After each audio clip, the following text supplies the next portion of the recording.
भारत और पाकिस्तान की दुश्मनी और युद्ध पर तो कई फिल्में बनी हैं, लेकिन इनके रिश्ते सुधारने का प्रयास कम ही फिल्मकारों ने किया। साल 1991 में रणधीर कपूर अपने पिता राज कपूर के इसी सपने को पूरा करने के लिए एक बेहद मकबूल फिल्म लेकर आए, जिसका नाम था हिना। फिल्म हिना को बनाने की प्रेरणा राज साहब को साल 1970 में मेरा नाम जोकर की शूटिंग के दौरान तब मिली, जब उन्होंने एक शेर सुना जिसके बोल थे, क्या अक्ल आती है बशर ठोकरे खाने के बाद, हिना रंग लाती है पत्थर पर पिस जाने के बाद। राज साहब ने इस बाबत अपने मित्र व लेखक ख्वाजा अहमद अब्बास से चर्चा की और इस पर एक कहानी बुनने के लिए कहा। कुछ ही दिनों बाद अब्बास साहब ने एक बेहद रोचक कहानी राज साहब को सौंप दी, लेकिन इन्हीं दिनों मेरा नाम जोकर भी रिलीज हुई थी और बॉक्स ऑफिस पर बुरी तरह फ्लॉप रही। ऐसे में राज कपूर ने तत्काल उस कहानी पर फिल्म बनाने का इरादा छोड़ दिया, लेकिन उनकी अगली फिल्म बॉबी जब बॉक्स ऑफिस पर अच्छा व्यवसाय करने में कामयाब रही तो राज साहब ने फिर से उस कहानी पर फिल्म बनाने की कवायद शुरू कर दी। उस समय फिल्म के नायक रणधीर कपूर और नायिका हिना की भूमिका में नफीसा अली को लिया जाना तय हुआ था, लेकिन जब शूटिंग के लिए राज साहब ने पाकिस्तान सरकार से परमिशन चाहिए तो उन्होंने किसी कारणवश मना कर दिया। नतीजन एक बार फिर से फिल्म ठंडे बस्ते में चली गई। अगले कुछ सालों बाद फिल्म सत्यम शिवम सुंदरम और प्रेम रोग की सफलता के बाद एक बार फिर से राज साहब ने अपने छोटे बेटे राजीव कपूर को हिना फिल्म से लॉन्च करने की सोची, लेकिन इस बार भी असफल रहे और राजीव कपूर को लेकर राम तेरी गंगा मैली के निर्माण में जुट गए। यह फिल्म तो सफल रही, लेकिन इसके बाद राजीव कपूर का फिल्मी करियर कुछ खास अच्छा नहीं चल पाया। ऐसे में मजबूरन राज साहब एक बार फिर से अपने बेटे के करियर को संवारने की सोची और पाकिस्तान में शूटिंग की परमिशन लेकर फिल्म हिना को बनाने की शुरुआत कर दी, लेकिन इस बार भी नियति को कुछ और ही मंजूर था और इससे पहले कि फिल्म की शूटिंग शुरू हो पाती राज साहब का निधन हो गया। अपने निधन का राज साहब को शायद पूर्वानुमान हो गया था, इसलिए उन्होंने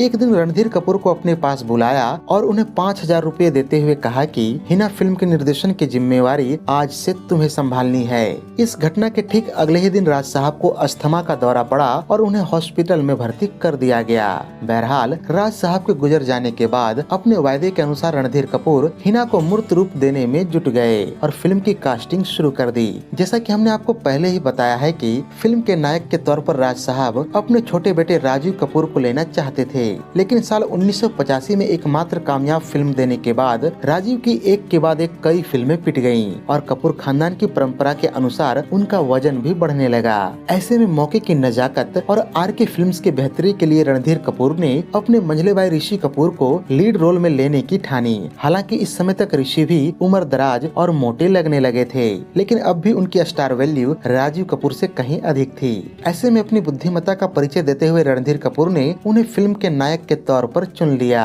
अब बारी आई फिल्म की नायिका हिना के लिए एक परफेक्ट कास्टिंग की। गौरतलब है कि सत्यम शिवम सुंदरम और प्रेम रोग के बाद जब राज कपूर साहब राजीव कपूर को लेकर इसे बनाने वाले थे, उस समय हिना की भूमिका उन्होंने उस दौर की पाकिस्तानी पॉप सेंसेशन नाजिया हसन को ऑफर किया था, लेकिन नाजिया केवल अपने सिंगिंग पर ही फोकस करना चाहती थी, अतः उन्होंने फिल्म को मना कर दिया। खैर, राम तेरी गंगा मैली के बाद राज साहब ने जब एक बार फिर से हिना पर काम करना शुरू किया तो उनके संपर्क में एक पाकिस्तानी लेखिका आई जिनका नाम हसीना मोइन था। बताता चलूं कि हसीना मोइन ही वो असल शख्सियत हैं जिन्होंने फिल्म हिना के जबरदस्त संवाद लिखे थे, लेकिन यहाँ दिलचस्प बात यह है कि उन्होंने राज साहब से कहा था कि मेरा नाम फिल्म के क्रेडिट में ना दें और मजबूरन राज साहब को क्रेडिट सेक्शन में लेखक के तौर पर जैनेंद्र जैन का नाम डालना पड़ा। बहरहाल हसीना मोइन जब फिल्म के संवाद लिख रही थी, उसी दौरान उन्होंने राज साहब को जेबा बख्तियार का नाम सुझाया, जो कि उन दिनों अनारकली नाम के एक पाकिस्तानी टीवी सीरियल से काफी लोकप्रिय हो गई थी।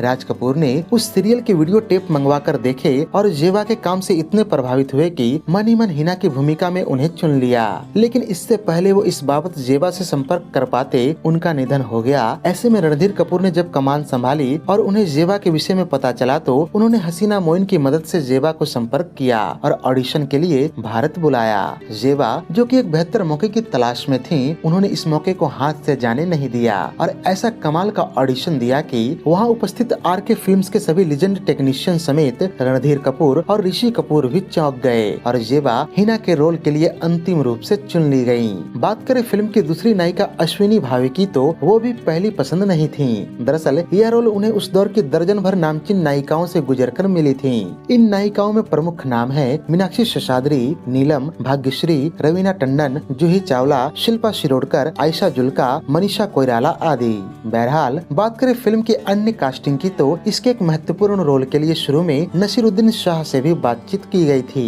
जी हाँ, फिल्म में उन्हें किरण कुमार के द्वारा निभाई गई अशरफ की भूमिका ऑफर हुई थी, लेकिन नसीर सईद जाफरी के द्वारा निभाई गई खान बाबा की भूमिका चाहते थे। अब यह विडंबना ऐसी थी कि सईद जाफरी फिल्म से राज कपूर के समय से ही जुड़े हुए थे और उन्होंने ही राज साहब और पाकिस्तानी लेखिका हसीना मोइन की मुलाकात कराई थी। ऐसे में सईद जाफरी को फिल्म से हटाना या किसी और रोल में शिफ्ट करना रणधीर कपूर ने उचित नहीं समझा। वैसे भी खान बाबा की भूमिका नसीर साहब न जाने कैसा निभाते यह तो पता नहीं, पर सईद जाफरी ने इसमें जान डाल दी है। बात करें फिल्म के एक अन्य महत्वपूर्ण कलाकार मोहनिस बहल की तो इसके लिए शुरू में क्रमशः जैकी श्रॉफ और आदित्य पंचोली से संपर्क किया गया था, लेकिन दोनों ने ही इसे यह कहकर मना कर दिया कि वो सहायक भूमिकाएं करना नहीं चाहते हैं। बात करें फिल्म के गीत संगीत की तो राज कपूर ने अपने मृत्यु के पूर्व ही इसके 3 गाने रिकॉर्ड करवा लिए थे, जिनके बोल थे मैं देर करता नहीं, चिट्ठिए और बाजू में वो है बाजू में तुम हो। इनमें से मैं देर करता नहीं को रविंद्र जैन ने, चिट्ठिए को नक्श लायलपुरी ने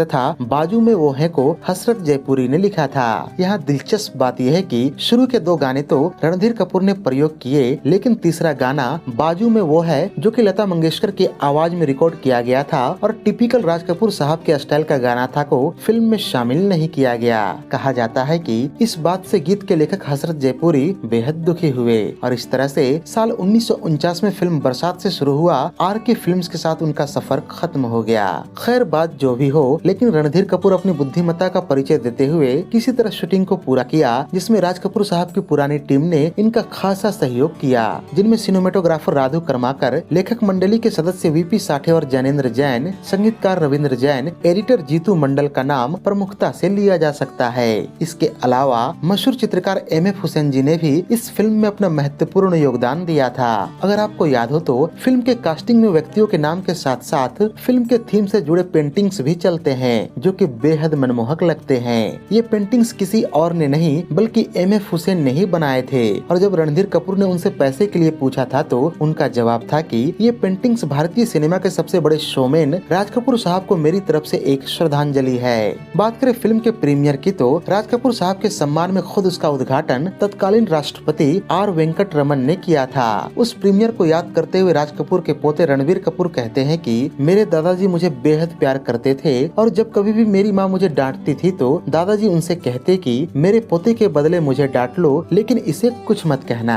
रणबीर आगे कहते हैं कि मुझे उन दिनों सूट पहनने का बेहद शौक था, इसलिए जब भी दादाजी बाहर जाते तो उन्हें मैं सूट लाने के लिए ही कहता और वो मेरे लिए ढेर सारे सूट लेकर आते। फिल्म हिना के प्रीमियर के दिन मैंने उनका ही लाया एक सूट पहना था और रह रहकर मुझे उनकी याद आ रही थी। तो ये थी राज कपूर साहब की याद में बनी RK फिल्म्स की एक और शाहकार हिना के बनने की पूरी कहानी। उम्मीद है कि यह वीडियो आपको बेहद ही पसंद आई होगी। अगर वीडियो पसंद आई हो तो इसे लाइक और शेयर भी कर दें तथा ऐसे ही दिलचस्प वीडियोस की नोटिफिकेशन पाने के लिए चैनल को सब्सक्राइब करके बेल आइकॉन में ऑल का बटन दबा दें।